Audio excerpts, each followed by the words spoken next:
Hello, ladies and gentlemen. My name is Andrew Watt.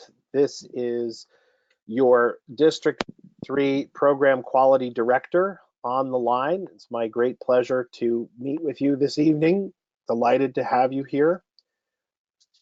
In just a few minutes, I'm going to turn it over to our District 53 Chief Judge. But before I do that, I would like to go through the tools that you will use to ask questions and participate in today's webinar. If you look along the right-hand side of your computer screen or along the bottom of your computer screen, you will see something that says Go to Webinar Control Panel. And on that Go to Control Panel, you should see a variety of tools. One of them should say Attendees. And if you'll click there, you should see your own name and the names of some of the other people in the group. You will see an icon that allows you to raise your hand. It looks like an upwards arrow and a little icon of a right hand waving. And if you would please all raise your hands and signal that you're on the line and that you are able to hear me and that you are able to participate. I see a number of people have waved their hands in response to these questions. It looks like we have two that have not been able to respond. They may be on a phone rather than on a computer. I'm going to use a master tool to put your hands down at this point. And the next tool that I want to introduce you to is a bar called Questions. A little bit further down from Attendees, you should see a place where you can type in questions that you might have either for me or for Jennifer a little bit later on. What's going to happen is Jennifer is going to do most of the talking for the next hour, and I will alert her when there are questions that have popped up in the window that may require her attention.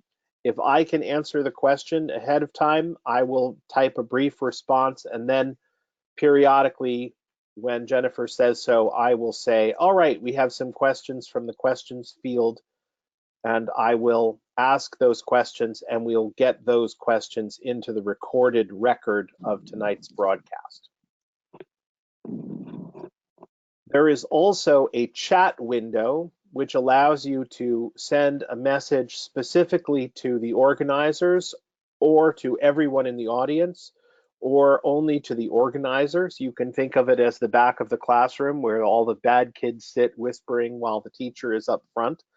This is your way of communicating behind the scenes with people that you might know on the call. And I believe that we don't have any handouts, but you may see a place where handouts will appear. Jennifer was going to send me her slides, and towards the end, I will actually post her slides to that handout section so that you will be able to download them. I may also use the chat window to drop in links to things that Jennifer mentions during her portion of the call, so you can use that to copy paste any of the resources that she brings to your attention. If there are any questions, feel free to type them into the questions poll as they come up. And I believe that we are just about ready to start. With that, I am going to turn things over to Jennifer Simaluka. Jennifer is our presenter for tonight. She is a member of Middlesex Toastmasters and Connecticut Shoreline Advanced Toastmasters in East Lyme. One of those clubs is in Division E, and one of them is in Division D. She's been a member of Toastmasters at least as long as I have, and I joined in 2013. It's my very great pleasure to introduce Jennifer Simaluka. Jennifer, take it away. The floor is yours. Thank you, sir. And I am clicking to share my screen. I am starting the slideshow, and you should be able to see my screen. Can you confirm that, Mr. Andrew? I can see it fine, and I'm going to ask all of our attendees to raise their hands if they can, in fact, see our screen. And it looks like we have 4 out of our 7 attendees are able to see it. We have 3, one of whom appears to be on a phone rather than on, and I don't know about the other 2 because the icon hasn't stabilized yet. We will make this available after the fact, and there will be a recording available through the District 53 website, which is toastmasters53.org. I'll type that into the chat window in just a minute. Excellent. Thank you. Thank you, Andrew, and thank you all for being here tonight. To give you a bit more background about me, I was the Area 42 Director last year. I've been the District Credentials Chair since May, actually, of 2016, and turned that role over to last year's District Chief Judge, August Wolf, to take on being the District Chief Judge this year. So August and I swapped roles. I spent a lot of time working with August on the contest last year because I was the chief judge for 3 area contests. I was the chief judge for 3 division contests, and I was a voting judge for a 4th. So I saw a lot of contests last year. I learned a lot about contests last year, and I'm very pleased to be your district chief judge this year. Tonight's agenda, we'll be going over why we have contests, what you'll need to know, who and what you'll need to have a successful contest, the resources that are available to you, and we'll answer your questions. So first, why do we have contests? Toastmasters International, in the introduction to their contest rulebook, states that speech contests are an important part of the Toastmasters education program. They provide an opportunity for Toastmasters to gain experience, as well as an opportunity for other Toastmasters to learn by observing proficient speakers. I loved being a contestant. I loved speaking in front of my club against the clock this time. I loved getting out in front of speakers from other clubs. I knew how I ranked against speakers in my own club, but I didn't know outside of the club. So that was a phenomenal experience. And when I was not eligible to compete last year, I loved helping out at the contest and hearing excellent speakers from all over the district, and I learned a lot from hearing them. In a contest, you are learning as an audience member, you're learning if you're part of the project planning, if you're part of a contest committee, you are working with a team, you're taking a large project, you're chunking it down into small pieces, you're learning leadership skills. And let's face it, anytime you get a bunch of Toastmasters together, especially when you haven't seen each other for a while, you're going to have fun. So what do you need to know about the contest in 2019 and 2020? We are going to have 2 contests this year. The International, as we always do, mandated by Toastmasters International. And the International contest is a 5 to 7 minute speech. The topic is of the contestants' choosing. In the past, it's been inspirational, it's been motivational, but it doesn't have to be. It could be a humorous speech. It's whatever the contest or the contestant chooses. It's called the International Contest because this is the only contest that goes beyond the district level to regionals, to semifinals, and eventually to the World Championship of Public Speaking, which next year will be held in early August in Paris. The other contest that we'll be doing is the evaluation contest. And there you've got a test speaker giving a 5 to 7 minute speech, and each contestant will evaluate that speech, and the evaluation is judged by the panel of judges. The schedule. For the clubs, the contests start next week. They run from October 1st to November 30th. For the area, December 1st to February 29th. And I don't know if any area directors are on the line, but if there are any, please make sure you get your venues lined up and posted on the District 53 website soon. The division contest will be held in March, and the district finals will be held on May 2nd, 2020 at the district conference. This year, if there is an area with 4 or fewer clubs,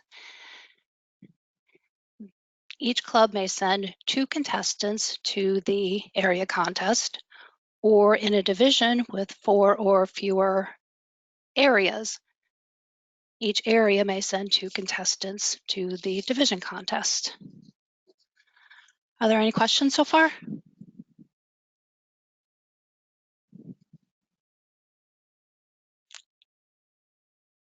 Hearing none, I I shall don't move on. see any hands, so we'll go on. Perfect. Who and what you'll need. There's a lot there, so we'll get right to it.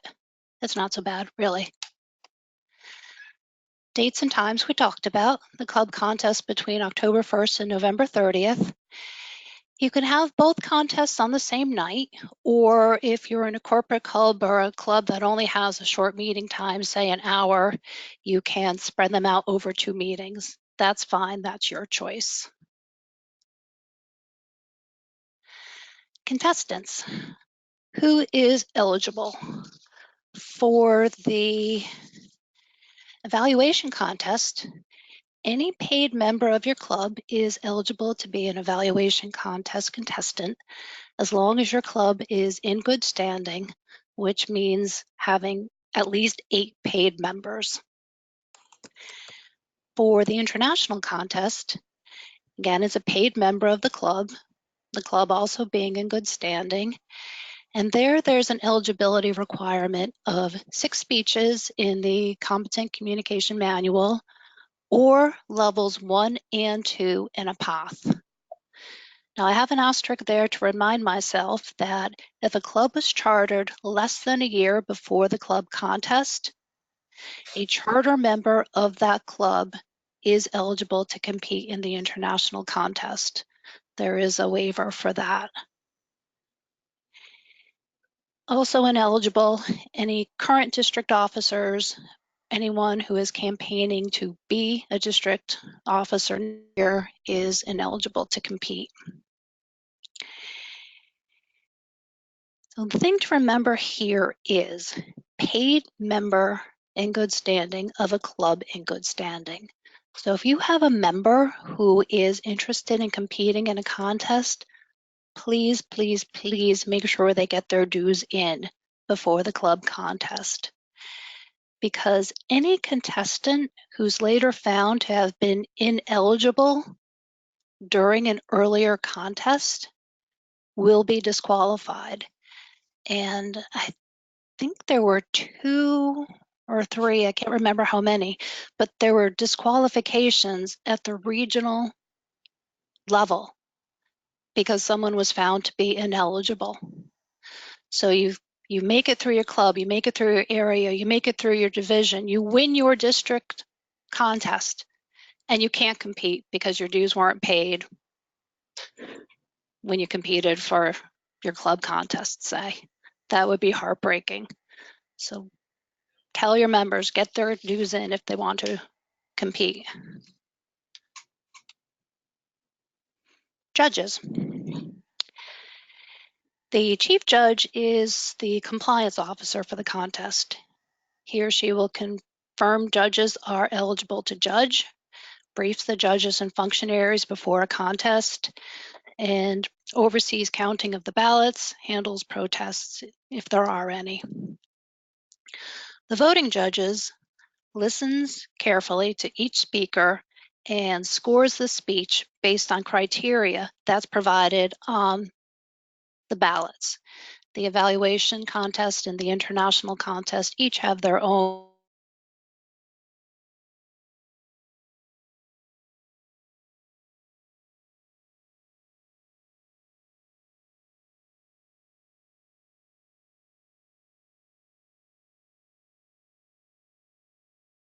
Thursday, October 3rd.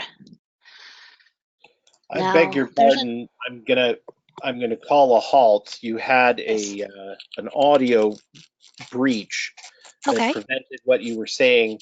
I heard voting judges, and then you cut off, and at least 3 people have noted that they have lost audio as well.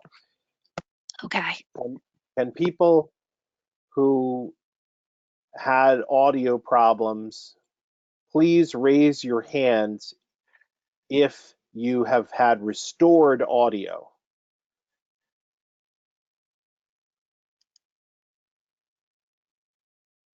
Okay, it looks like we are back online. I'm going to lower Okay. everybody else's hands now.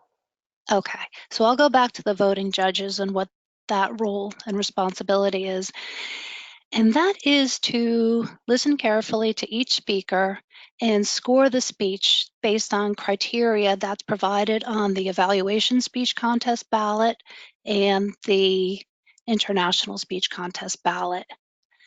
The tiebreaker judge has the same role, but that ballot is only counted. We've lost audio again. I'm sorry. Hang on. We have a couple of questions that are perhaps relevant that I'm pretty sure that I can There and then on answer. that. We had another audio break. Were you aware of it? Did you hear me come in?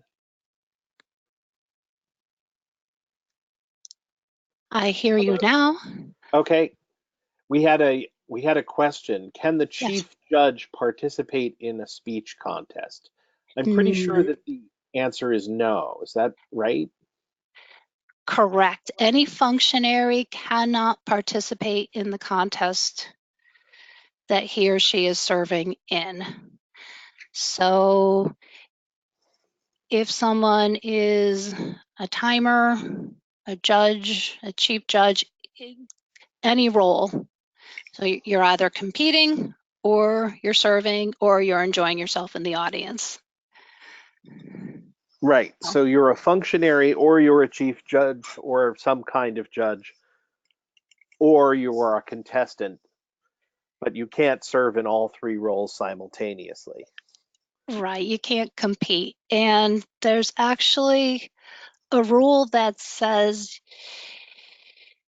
you can compete in more than one contest, even of the same type. So were I eligible to compete this year, I could compete as a contestant in both of my clubs, but I could only go on to one area contest. I would have to pick one were I Oh, to win both of my club contests. wow.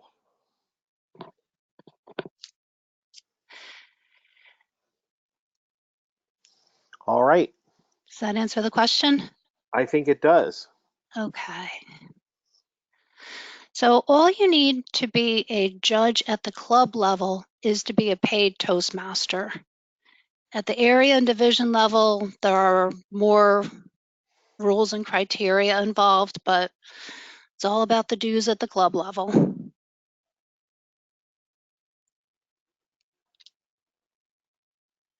Okay. Hold on.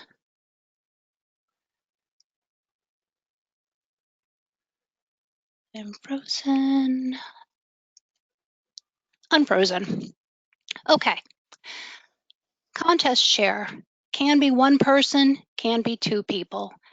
It's probably a good idea that it be 2 people because there's a lot going on here. There are ballots and forms that Toastmasters provides, and I'll show you where everything is, that it's the contest chair's responsibility to line up and print off and make available. The contest chair will find out who the contestants are, line up the timers and the ballot counters and all the other functionaries, arranges the room or delegates. That really should say delegates arrangements of the room because one person can't do everything, but that's the fun stuff. That's the food and programs and how the room is set up. The contest chair will confirm that the contestants are available, and there's a pretty easy way to do it at the club level. Are they paid? Is the club in good standing? The contest chair will brief contestants before the contest, and wow, I've got a really good typo there. And the contest chair can be the contest master, the MC of the evening, which is actually a really fun role. But other people you'll need. You'll need a test speaker for the evaluation contest. The test speaker gives a 5 to 7 minute speech from the Competent Communication Manual. It could be a Pathways speech. It could be a speech from one of the other advanced manuals, but it should be pretty general, nothing too esoteric. Something from storytelling or humorously speaking, something very general. The rulebook advises that the test speaker not be a member of the same club as the contestants, even at the club level. And your area director can help you find a test speaker should you want someone from another club. I think it adds an element to have each speaker or each contestant evaluate a speaker that they haven't heard before. If you or someone you know is looking to give speeches because you're DTM hungry or they're DTM hungry, reach out to another local club or let your area director. Oh, audio connection restored. Okay, so going back to my little commercial announcement, if you or someone else you know is looking to give speeches because you're looking to complete your DTM by the 30th of June, reach out to another club in your local area. Reach out to your area director, your division director, and you might be able to get some speaking opportunities that way. So again, if you need a speaker, reach out to your area director, or if you or someone you know wants to be a speaker, area and division directors are going to be looking for test speakers, and other clubs will be as well. Jennifer, we do have a question. We have somebody Yes. asking if a test speaker can be a past member. A paid Toastmaster. A paid Toastmaster. So So a someone, member of in good standing of a club in good standing. yep. So it doesn't have to be a member in your division, doesn't have to be a member in your district. It has to be a paid Toastmaster.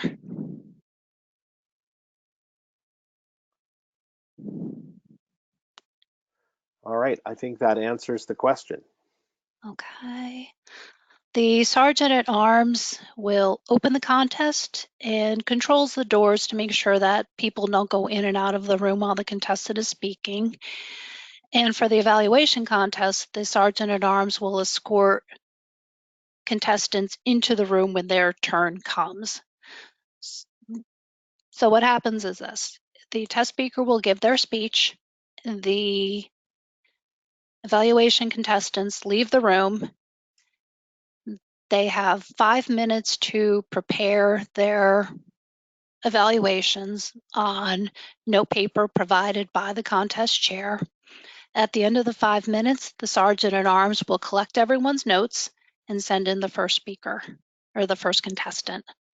When the first contestant is done, he or she sits down and the Sergeant at Arms will hand the second contestant his or her notes. The contestant gives the evaluation, sits down, and so on. So it's an important responsibility to be the Sergeant at Arms for the evaluation contest. The ballot counters will work with the chief judge to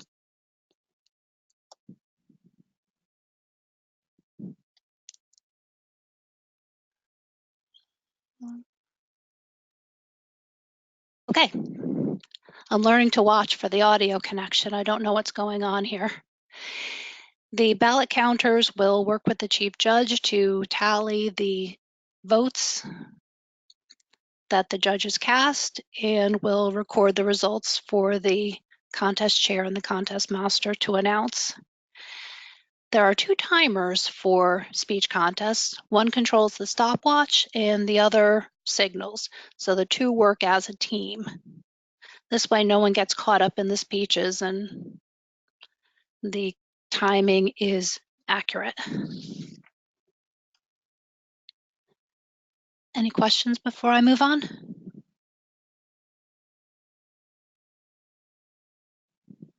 Not at the moment. Okay. You're probably thinking, that is a lot of people. I counted 16 plus the test speaker, but you do have flexibility at the club level. Page 9 of the rule book states all the people that are listed: contest chair, chief judge, at least 5 voting judges, tie-breaking judge, 2 counters, 2 timers, unless impractical. If your choice is to have contestants or judges, I would err towards having contestants. You can have fewer than 5 judges. It's okay. You can have people from other clubs help you as long as they're paid Toastmasters. You do have a lot more flexibility at the club level.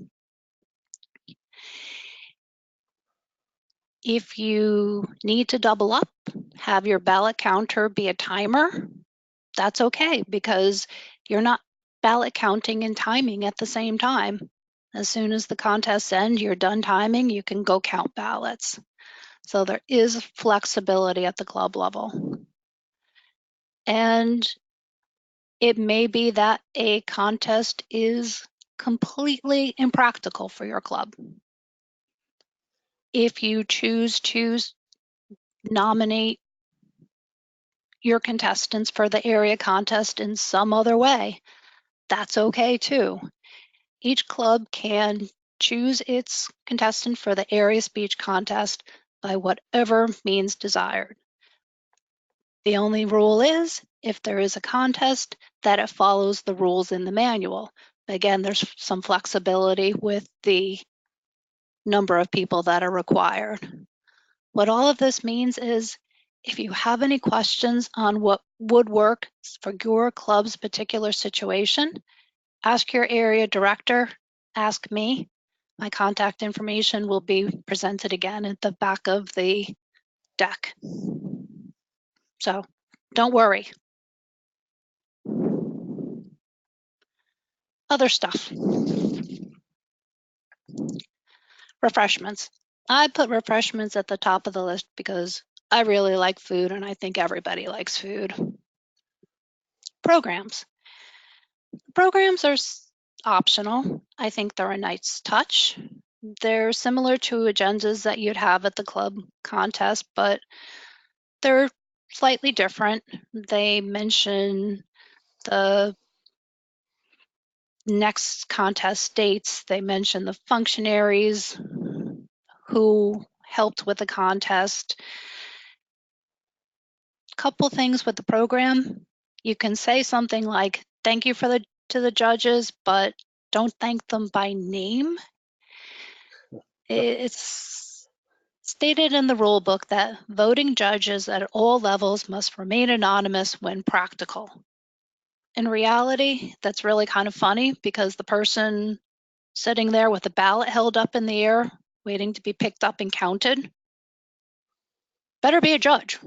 So it's hard to keep judges anonymous, especially at the club level, but the rule is, don't print their names in the programs. You might be wondering about listing the test speaker's name in the program. There's no rule against it, but it's more of a best practice not to identify the test speaker and not let people know who the test speaker is until he or she gives up to give the speech. I was a test speaker at an area contest some years ago, and one of the contestants was kind of grilling me nicely, but was asking, so how long have you been a Toastmaster? What speeches have you done? What's your speech about tonight? What manual is it from? Blah, blah, blah. And it might have all been conversation, or it might have been trying to get an advantage over the other speakers. I don't know, but it really made me feel awkward. So it's probably a good idea to keep the test speaker's identity confidential as long as you can. AV, sometimes contestants will need a projector or a screen, or they have props. And that's the kind of stuff you're going to want to know ahead of time. Avoid surprises on contest night. We do Any have a questions in the question queue? in the audience, and I'm going to unmute Joe Maggio to ask his question. Okay, great. Thanks. Oh, I don't have a question, actually. You don't, but you have No. your hand raised. Oh, I raised that back when we were talking about the cutout and the sound. Ah. So you could All just right. take me out there, and I apologize for interrupting. Oh, it's quite all right. Nice to hear Not at somebody all. else on the call. Hey, I'm tired Turning of it hearing back over. myself talk. Okay, you might be feeling like this right about now. Please don't. Okay, I won't feel like that. Good, because we've got resources to help you.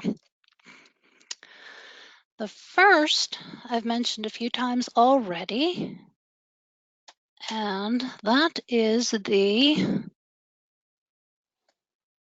oops, 2019-2020 contest yearbook. Yearbook. Oh, flashbacks to high school, God help me. The rule book with this pretty lady on the cover, Ramona Smith, last year's world champion public speaking. And the version is from August of 2019. And everything we've talked about is here. All the rules and resources, checklists. Very handy for your contest chair, for your chief judge, and for your contestants. What happens before, during, and after the contests. So everything you need to know is here. But just in case it's not, Toastmasters International has its resources. Once you're logged in, you can go to resources, speech contests,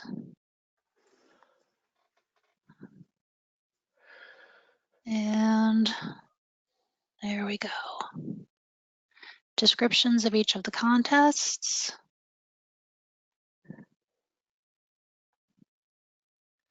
The speech contest rulebook, frequently asked questions, good stuff down here. Here's a PDF tutorial on conducting speech contests.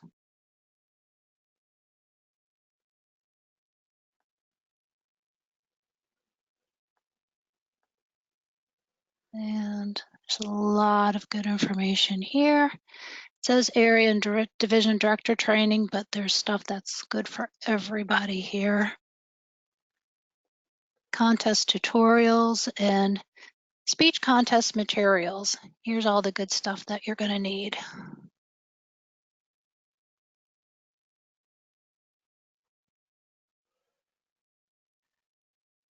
Speech contest kits.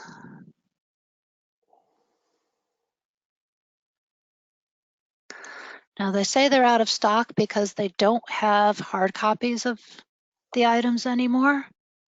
But you can click here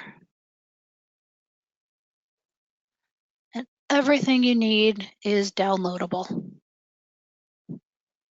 So you can put everything on a flash drive and take the whole thing off to Kinko's or Staples or your local print shop. Yep. And if you want everything in one zip, click on a digital version. And it will download. Yes.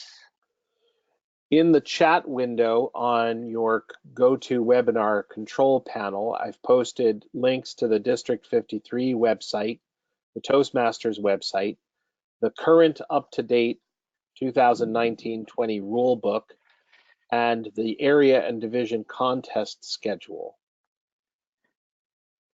And I will also go to the Toastmasters website now and find the link to the international contest packet from the store and the international or the evaluation contest packet, and you can download those things now if you so desire. Excellent. Thank you, Andrew.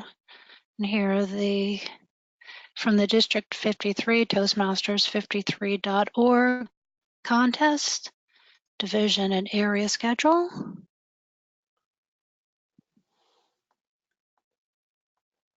So here we are, October 1st, November 30th for the clubs and so on. And let's see, contest aids and kits.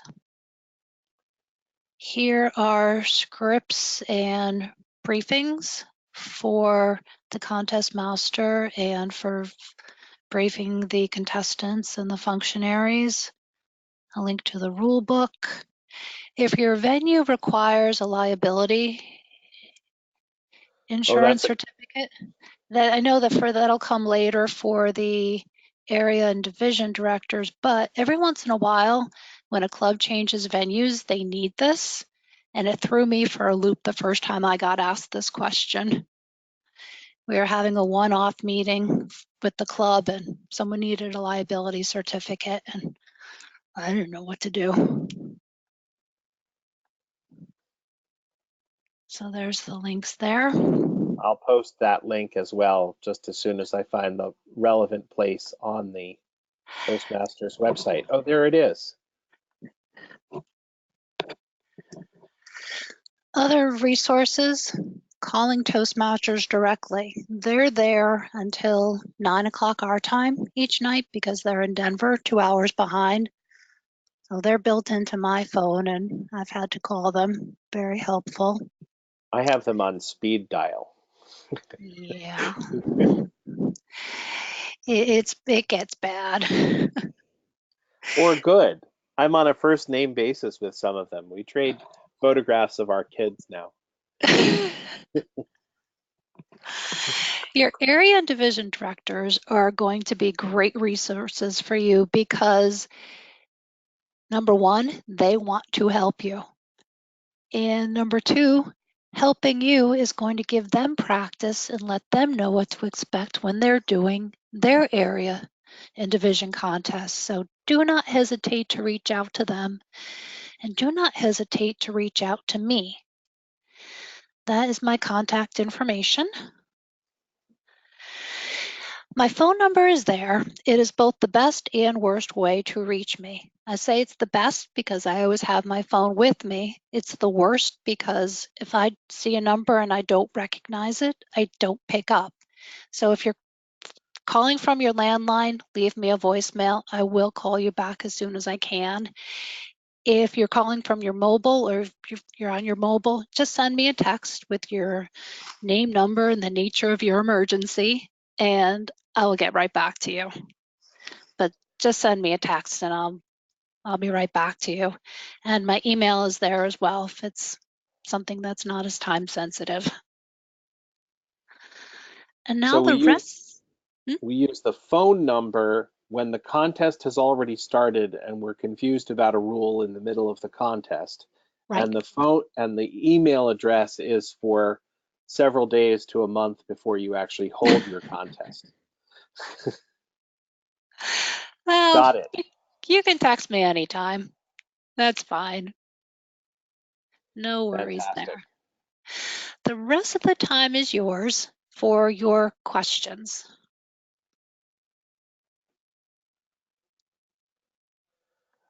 So we have two questions from Elizabeth Keeling. The first question is, do we notify anyone about the date of our club contest? And two, who do we need to report winners to after the contest is over? Those are excellent questions. They are excellent questions, and the answer to both is your area director. There is in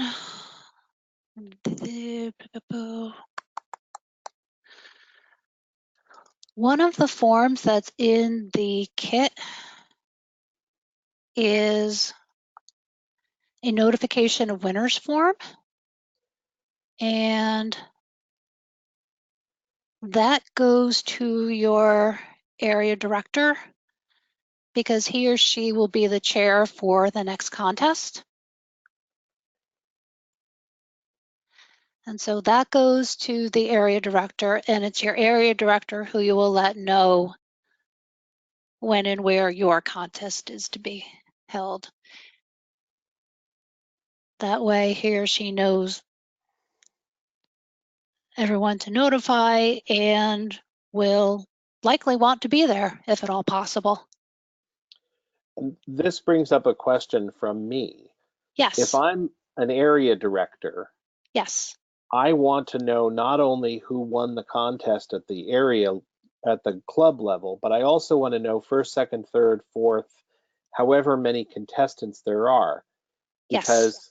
I want to know who to call in the event that the first place winner, second place winner, or third place winner can't come. We also have a large number of areas that are eligible, where the clubs are eligible to send both the first place and the second place contestant. So the first place contestant might get to compete, but also the fourth place contestant. So clubs should make a point of listing all of the winners or all of the placed competitors. The only people that shouldn't be listed are disqualified speakers, people who run over time or whose speech is unoriginal. Is that Correct. right? You Excellent. are spot on. Fantastic.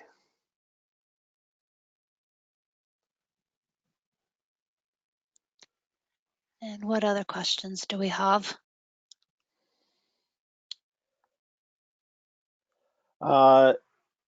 We have another question, again from Elizabeth, that our area director is leaving. So you would notify the next level. Yes. In the event that your area director is absent, we're going to have to make separate arrangements. We are looking for a replacement for your area director. And in the meantime, you should bring your division director into the loop. And if you don't get a response from your division director, please notify me. My name is Andrew Watt. My contact information is on the website, but I'm also going to type it into the question box. It's AB Watt, alpha beta WATT @gmail.com. Which area is this, Andrew?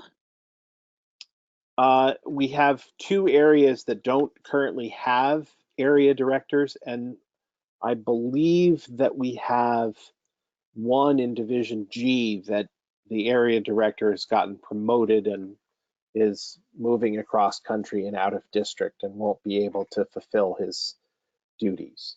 I'm not actually sure who that is, but Linda and I had a general conversation about this person the other day. Okay, thank you. I don't have the information at the tips of my fingers, though. Okay.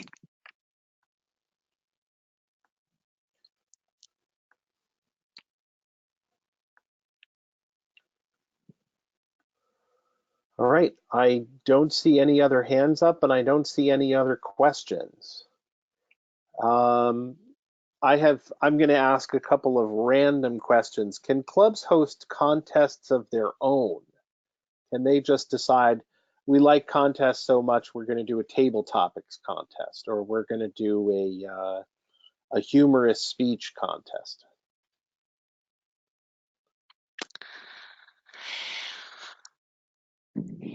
So contests must progress through the various levels. And so no, a club might have a showcase or a theme night where all you do is table topics. And you might have something unofficial like that, but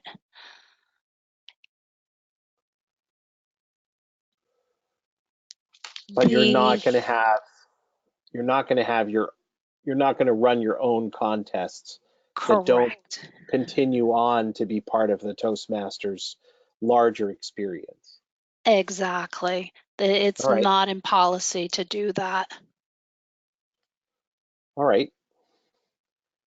I think that's the only off the wall question that I can come up with.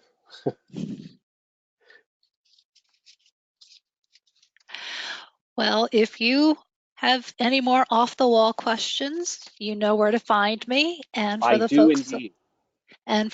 on the call, if you have any questions whatsoever, now you know where to find me, and I hope you will. I hope you have a wonderful contest season. Have a lot of fun with it. I know I always have. I guess that's why I'm sitting in the seat I am now this year. So enjoy it. And again, any questions, please do come find me. Thank All you right. all for your time and your attention tonight. And thank you, Jennifer, for your time and attention. And thank you for preparing for this role. And thank you for doing it over the course of the year. Uh, Given that there are no other questions and I don't see anything else in the chat window, I return the remainder of this evening's time to our members, and I wish you all a great evening. Good night. Good night, Andrew. Thank you. Thank you all for being here.